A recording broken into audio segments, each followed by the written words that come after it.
Поэзия бул ойлордун bir туюндурмасы. Поэзия бул фантазияга жакыныраак болот.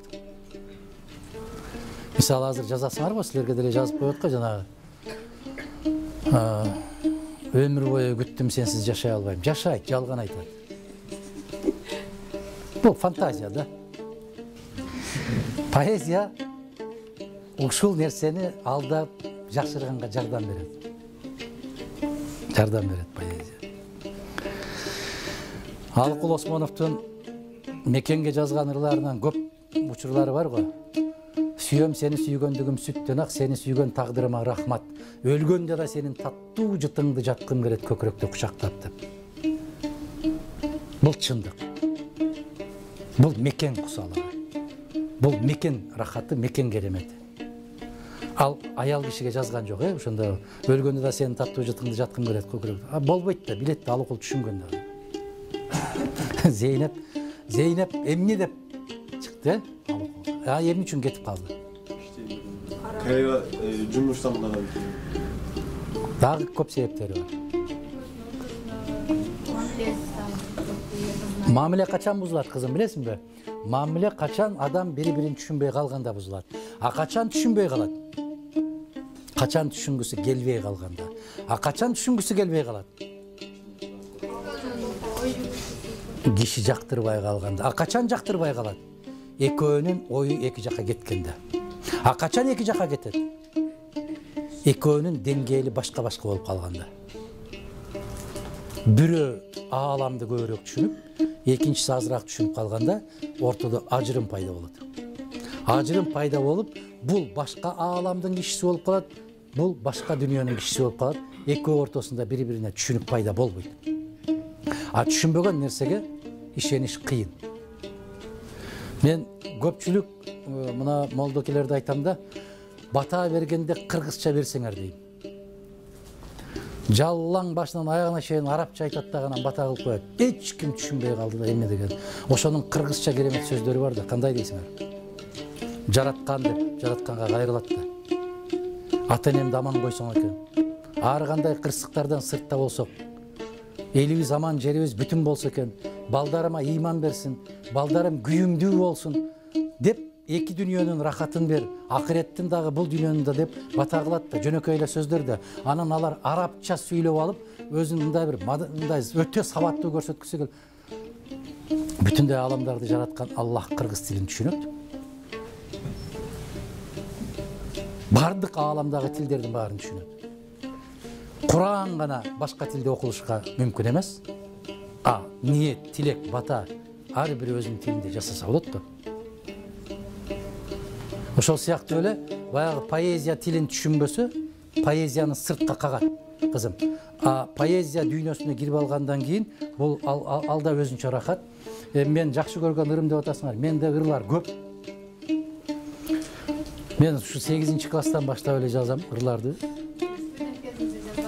Студент кезимдеги жазган ырларым бар.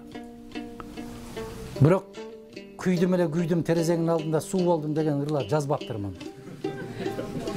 Мен ошол отко күйбөптүрмүн да. Ошого сыймыктанам күйбөгөнүмө. Бирөөлөр бар го, тоңуп шалдырап, сууда калып, ачка калып, ошентип жүрүп жеттим дейт. Мен андай болбодум. Меники көбүнчө ушул жашоо, эл жер боюнча кеткен ырлар. Анан кайсынысын айтайын эми? Балапан.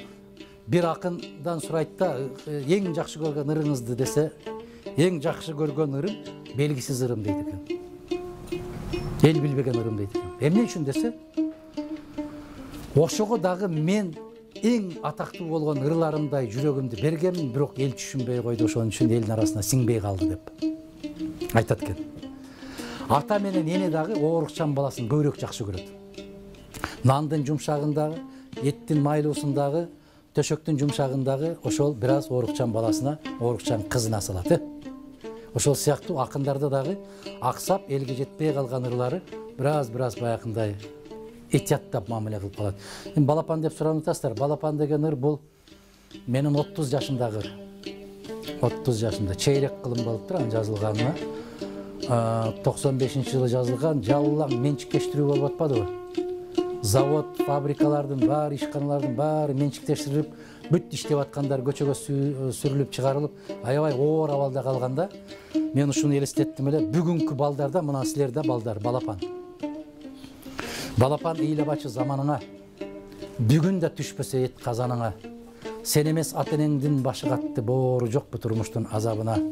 Ыйлаба, айланайын жаш канатым, көптөгөн азап чеккен кыргыз атың, түшүнөм айткан менен жеңил болбос, колуңда турбаган соң майлуу наның. Күлбөсөң, көңүлүңдү көтөрбөсөм, кубанып өз үйүңдө төрөлбөсөң, кантип мен айта аламын кыргызсың деп, кыргыздын жеринде да көгөрбөсөң. Балапан аман болуп эр жеткенде, бактыңды таба албастан өз жергеңде, бабалар ушул күнгө калтырды деп, боз үйдө калбагайсың биз кеткенде деп. Мына рахмат. Мына ушуну кайра улам трибунага чыгып какшап атсам, түшүнбөй коюшту да. Түшүнбөй коюшту. Мына караңыздарчы. Кантип мен айта аламын кыргызсың деп, кыргыздын үйүндө да төрөлбөсөң дегенде 100 миңдеген убактылуу иштеп аткан Россияда, Казакстанда, Кореяда жүргөн, Түркияда жүргөн кыргыздардын балдары кыргыз үйүндө туулуп атабы. Мына караңыздар. Бабалар ушул күнгө калтырды деп, боз үйдө калбагайсың биз кеткенде деп атам. Бабалар ушул күнгө калтырбай, кайсы күнгө калтырып атабыз биз? Укпайлы ушуларды деп, мында 25 жыл башта кан какшасам укпай койду да. Ошондогу чыдабай кетилгендеки чыккан ыр. Баягы сессияда отуруп алып эле эч ким укпай койгондо ыйлагым келгенден жазылган ыр. Мына азыр ондогон завод фабрикалардын баары тынчыды, базарга айланды. Жумуш иштей турган жаштарга ишканалар жок. Баары кыргыздын жеринде көгөрбөй, кыргыздын үйүндө төрөлбөй, сыртта жүрүшөт. Не болду? Ошол сыяктуу баягы фантазиядан алысыраак болгон поэзия мага жакын. Бул реалисттик көз караш. Жараткан мейли бербе байлыгыңды, көтөрөм бу жалганда жарлылыкты. Суранам бир өзүңдөн көз жумулуп, кеткиче таза сакта ыйманыңды. Караңыздар, мен мына дүйнөдөгү рахатты четке кактым. Байлык, бийлик, дүйнө деген кереметтердин баарын четке кактым. Мага кажети жок алардын. Жегенге бир күндө өзүңө курсагың тоя турган тамагың барбы? Кечинде барып коно турган үйүң барбы? Ошол өзү жетиштүү. Ошол өзү жетиштүү. Ашыкча тамак аш, ашыкча акча, байлык адамга эч качан жакшылык алып келген эмес, келбейт дагы.